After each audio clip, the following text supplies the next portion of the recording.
What's up, guys? Thanks for tuning in. We are coming to you guys today from Oconee Point Campground in Seneca, South Carolina, just outside Seneca. Another fantastic Army Corps of Engineers campground that we've stopped at as we work our way back toward Florida. You can see behind me another awesome lakefront spot. We've been very fortunate and had some pretty amazing sights at some of these Army Corps of Engineer campgrounds. It was pretty quiet right until we started recording, and we got a dog going on over here, but that's all right. We're getting ready to take Nix out, take her a little walk around the campground, and we'll show you guys what this place looks like. But man, it looks like a really nice place so far. Yeah, it looks like we scored an awesome site for 5 nights, and we've got some weather that's going to be coming through here later this week, so we're going to take advantage of today and tomorrow. Dylan wants to go play some disc golf, so we're going to go check out a course nearby today, and just kind of have a relaxing week and get caught up on some work. But we'll show you the campground, and that's about it for now.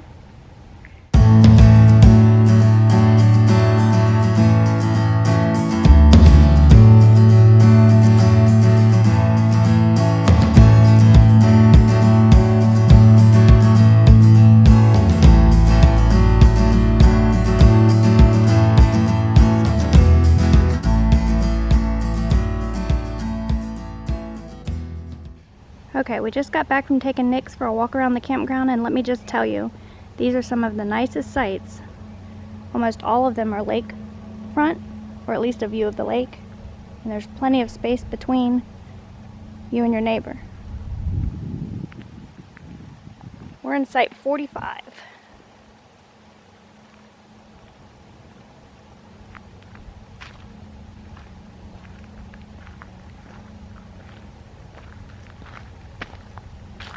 And we do plan on doing some fishing from our site while we're here too.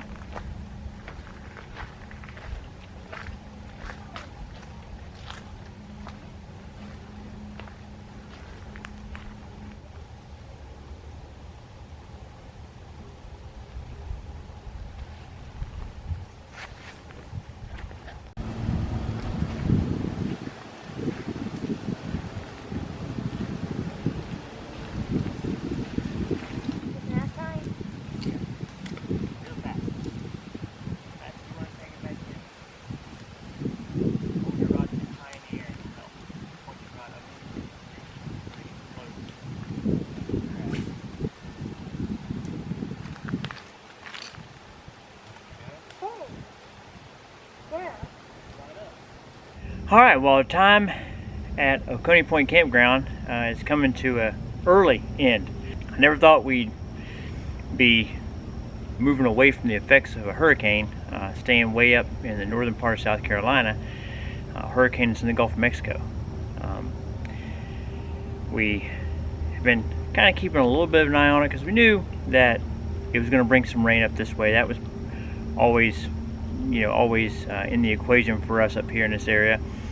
But as we've kind of watched this thing develop over the last few days, it's picking up a lot of intensity from what they originally thought, and the forward speed is going to have this thing really racing across the southeast once it comes on shore down by Louisiana area.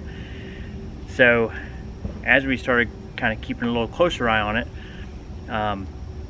we realized that probably the worst section of what's left of this storm is going to come right across this northeast Georgia, northwest South Carolina corner. So we're kind of right in the heart of where probably the worst weather would be. And you know, with the news and the weather, there's always conflicting stories on how bad it's going to be. So we were talking about it, and we're like, you know, there's a 90% chance we're going to be okay right here, but why take that chance when we have the capability of moving to a spot where we're 100% going to be okay? When we were playing disc golf the other day, when we were out there, there are so many big trees down there. So this area got kind of hammered by some pretty severe weather back in April. It spun off some tornadoes, and you know, when you're out there and you see these huge pine trees that are just blown down, it really kind of, we keep kind of coming back to that in the back of our mind, like, you know, 90, 95, maybe even 99% chance that we could stay here They are calling for like 3 to 4 inches of rain, but not, the rain's a side issue. 99% chance we'd probably be all right other than the rain.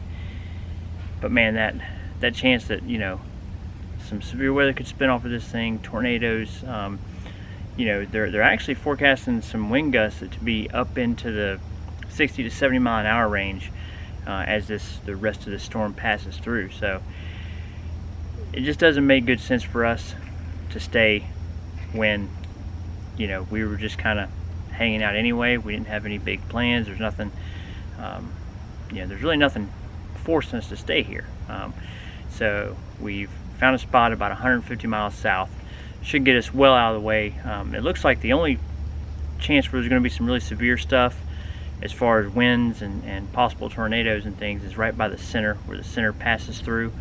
150 miles will get us plenty far away to where, even if it rains, that's fine. We'll get rained on, but should get us out of the severe weather area. There's enough things that happen that you can't control when you live in an RV. So when stuff like this comes up and you do have an option, you have enough warning, you kind of know what's coming, man, if you can go, why not just go? So that's kind of our thoughts on it. We'll do a little drive through this campground for you guys before we leave. But it's a great campground. When we're back to this area, this will definitely be one of our go-to spots. There's really no bad sites. Almost every single site is on the water.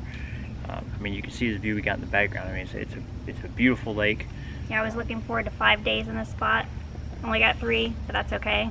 The next 2 days isn't going to be a very good view of the lake anyway, so. Yeah, so, but the place that we found looks really nice.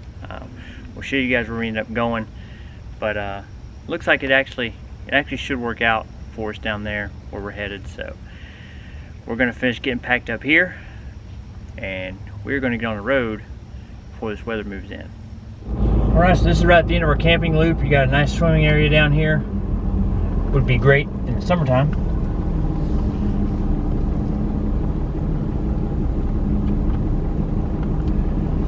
But you'll see, like we said earlier, almost every single site has a view of the lake.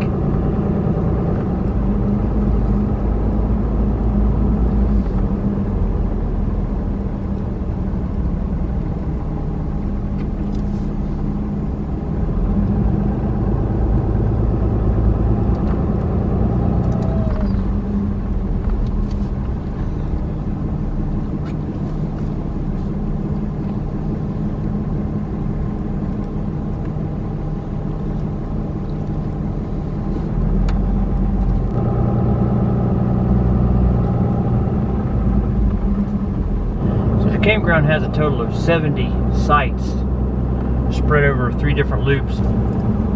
It's very deceiving because the camping loops are spread out, and they're kind of in different areas of the park. So when you're in one loop, it just feels like you're in that one little small area.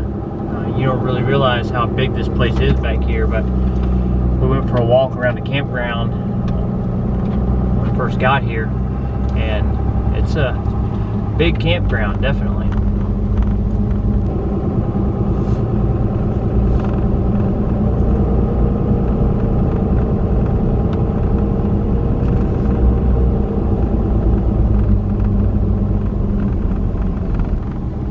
And you got the boat ramp down here as well.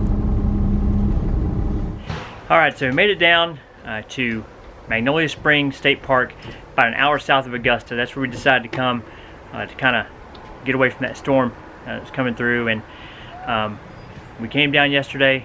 We left out of Oconee Point Campground yesterday late morning, and it turns out after we got up this morning and started kind of looking at the weather and looking at some news reports coming out of that area up there by Seneca, South Carolina, where we were at, it turns out it was a really good move for us.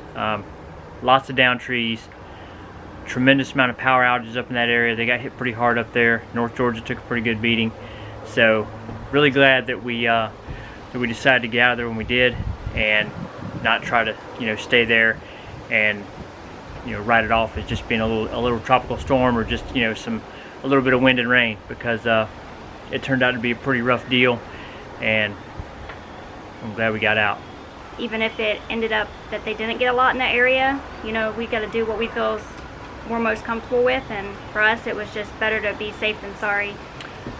Yeah, absolutely. I mean, and on the ride, it took us about 3 hours to get here, and on the ride down, Erica was scrolling through Facebook and saw a lot of posts on there, people asking whether they should leave, whether they should stay, is anybody staying?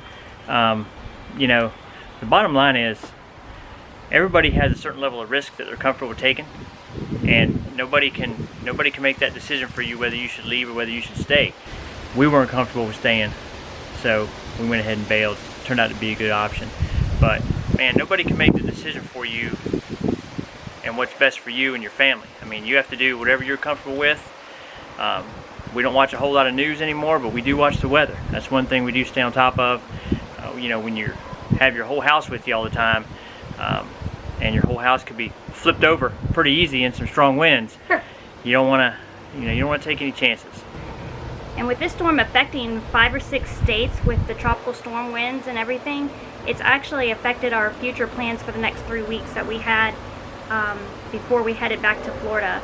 So now we've had to relook at our plans, and as par for the course, changing the plan is the plan this year. Yeah, so that's the truth. We'll probably talk about that in the next video. Yeah, stay on top of the weather. Keep an eye out on the weather. We've seen so many posts of people that got stuck because they didn't know this was coming, and it took them by surprise. I mean, a lot of times you may not be able to leave, but if you're not able to leave, at least if you're staying on top of the weather and you know what's coming, you can prepare for it as best you can. Have kind of a contingency plan in place to where if you need to evacuate your fifth wheel, your trailer, your motorhome, that you can get out. Even if there's no way to actually escape the actual weather, you can at least get to somewhere safe. So, definitely get a plan in place for what you're going to do during bad weather. If you can leave, by all means, man, just go. If you live full time in an RV, it's got wheels on it. So, get out of there. Get out of there if you can. And it's not worth it. All it takes is one tiny little tornado to spin off one of these storms, or one tree branch, not even a whole tree falling over, but just a branch fall through your roof. I mean, and people might look at that and say, oh, this storm was nothing. It just knocked down a few branches. Well, if you're in an RV that was underneath one of them branches, that's a huge deal. That's a big deal. So just you have to take a lot more things into consideration when you're in an RV and there's going to be bad weather coming. So I reckon that's all for now. You guys get a plan in place for bad weather. We appreciate you guys watching, and we'll catch you guys down the road.